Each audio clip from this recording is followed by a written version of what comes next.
Existem vários problemas, desafios públicos que são inerentes, semelhantes a várias cidades do Brasil, né? E não é só isso. Muitas secretarias, às vezes, não conseguem identificar esses desafios e, além de não conseguir identificar esses desafios, não conseguem achar um caminho para fazer compras públicas de inovação, né? E achar uma solução de inovação capaz de endereçar esses desafios complexos, né? E a partir daí surgem várias perguntas para esse problema. Ou seja, como é que eu consigo identificar esses desafios? Como é que eu compro soluções de inovação? Como é que eu me conecto com ecossistemas, fazendo uma parceria público-privado?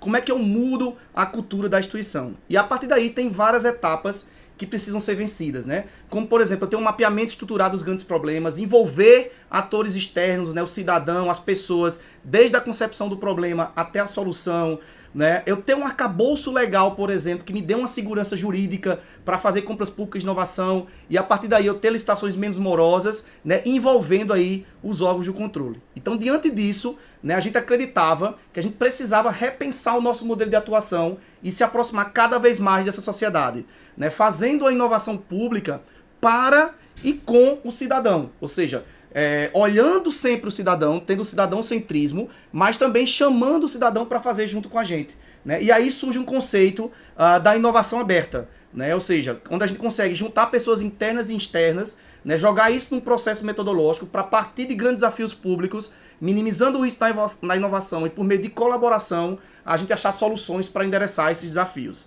né? E aí como é que a gente mudou esse cenário, né? Diante de toda essa problemática, como é que a gente trabalhou aqui no Recife? Então o primeiro ponto foi a gente transformar a cultura, né? Então a gente seguiu um processo de gestão de mudanças com os 8 passos clássicos aí.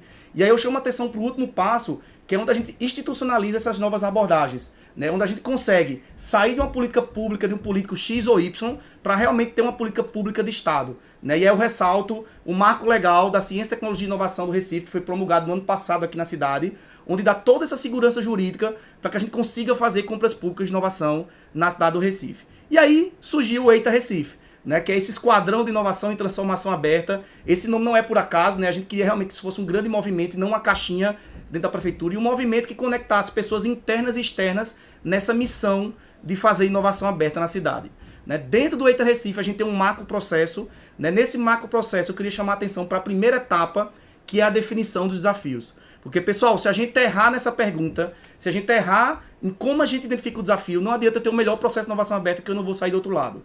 Então, para isso, a gente instanciou uma metodologia de design, né, uma abordagem de design de problema, para poder listar esses problemas, envolver todos, tanto o interno como o cidadão, nessas oficinas, validar essa lista de problemas, né, lançar um sistema para dar toda a transparência para esse banco de problemas, priorizar e, a partir daí, a gente lançar os desafios públicos. Aqui algumas fotos dessas oficinas que a gente trabalhava, envolvendo todo mundo nessa concepção.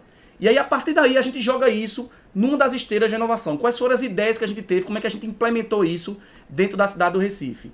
Esse é o cenário que hoje a gente utiliza. A gente tem 4 trilhas, né, os grandes ciclos de inovação, as maratonas de programação, né, se aproximando da academia por meio desse escritório de parcerias inovadoras. E, por último, um sandbox regulatório, onde a gente pode testar essas soluções no ambiente real, vivo da cidade, que é o nosso EITA Labs. Dentro do ciclo de inovação, a gente possui 3 fases, né? Nosso edital de licitação ele é totalmente disruptivo, então a gente lança desafios públicos, capta todas as ideias do ecossistema, pessoas físicas, jurídicas e equipes, né? E a partir daí a gente faz um processo de funil até chegar na fase de prototipagem e ao final a gente assinar um contrato público de solução de inovação para desenvolver um produto mínimo viável, testar esse produto e escalar isso para um produto de inovação.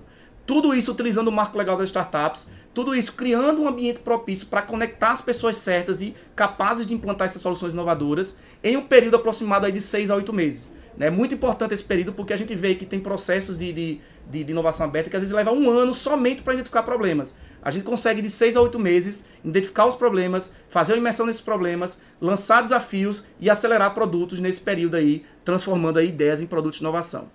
Esses são os benefícios para quem participa, né? Eu ressalto aqui a questão de ter sempre um especialista nosso fazendo essa colaboração, né? Premiações que alcançam o limite legal do marco legal. E por último, a questão da copropriedade intelectual e da possibilidade de fazer parcerias estratégicas. E a partir daí essas soluções entram no nosso marketplace, onde a gente consegue comercializar esses produtos e retroalimentar os próximos ciclos de inovação, né? Tornando tudo autossustentável. Aqui algumas fotos, né, dos lançamentos do primeiro e do segundo ciclo da gente. Beleza, de tudo isso que a gente falou, quais são os resultados que a gente já teve dentro do EITA Recife, né?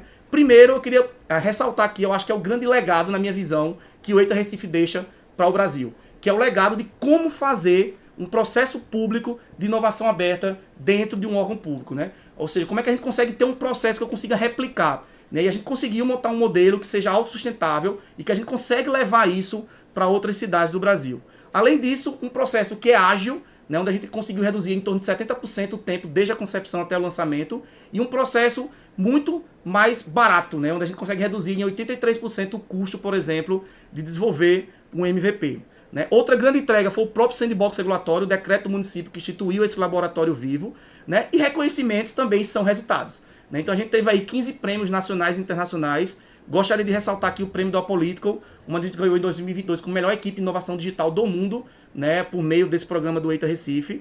3 artigos internacionais, né? Também publicados na OCDE, no Apolitical, dentro de congresso da I3E na Austrália. Além de ser referência no TCE, lá na plataforma CEPIM, o nosso contrato lá como referência para que outras cidades consigam utilizar. E também todo o acompanhamento que a gente tem junto ao TCU e ao TCE aqui do estado de Pernambuco. Esses são os números dos práticos, né, dos desafios que a gente lançou. Então a gente teve 2 desafios, a gente tá rodando o segundo ciclo agora, 2 ciclos, a gente tá rodando o segundo ciclo. No primeiro ciclo a gente partiu de 6 desafios. Desses 6 desafios a gente teve 60 submissões, assinamos 6 CPSIs. Desses contratos a gente conseguiu acelerar 4. Né? 2 não foram acelerados, mas isso também é um resultado, faz parte da inovação. E aí a gente está nos contratos de fornecimento e esses 4 produtos já estão disponíveis no nosso marketplace. O segundo ciclo, né, o sucesso do primeiro foi tão grande que a gente saiu de 6 parceiros para 31, por exemplo. E aí a gente conseguiu mais de 120 inscrições de todas as regiões do Brasil.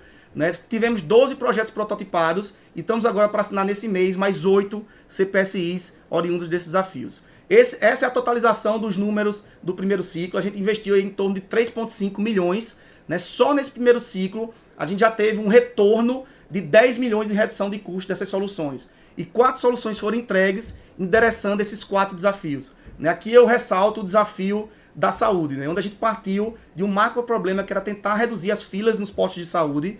Fizemos toda essa oficina de design de problema envolvendo o cidadão, envolvendo enfermeiros, médicos, profissionais de saúde. E aí a gente quebrou isso em 2 desafios.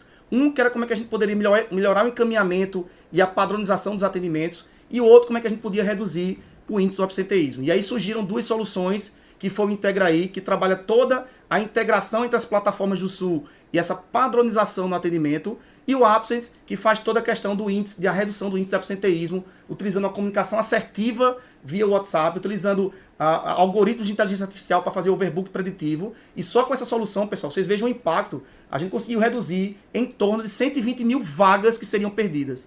Veja quantas vidas podem ter sido salvas aí e veja a importância de se trabalhar a inovação e o impacto que isso tem para a sociedade. Né? Outra solução, a prática de exercício físico, alcançando aí mais de 46 mil pessoas se mexendo e saindo do sedentarismo. Né? E uma última solução, a questão do supervisão, que é para monitorar os defeitos nas vias pavimentadas, onde a gente coloca câmeras nos Ubers, né, sensores, e a partir daí a gente vai fazendo um mapeamento na cidade, percorremos aí 283 mil quilômetros rodados, né, 100% das vias pavimentadas, 22 mil horas de serviço sendo gerados automaticamente, né, tudo isso gerando só nessa solução a economia de mais de 2 milhões de reais. Então, por meio do EITA Recife, foi possível ter o nosso marketplace hoje para ter esses produtos sendo comercializados para outras cidades, inclusive o nosso ciclo, a gente consegue repassar esse ciclo para outras cidades também, para replicar o modelo.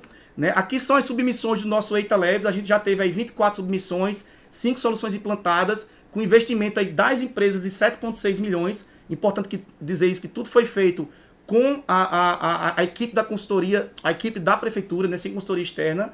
Passado tudo isso, a gente tem um conjunto de lições aprendidas. Né? Eu ressalto aqui a questão de ter instrumentos legais para contratar, engajar todo o ecossistema, atores externos, engajar o cidadão em toda essa dinâmica. E para fechar, eu queria fazer uma analogia a uma máquina de café. Né? Dizer que o EITA Recife ele não é uma simples cápsula de café. Ela é a máquina que produz vários cafés. Então o EITA Recife não é uma simples solução.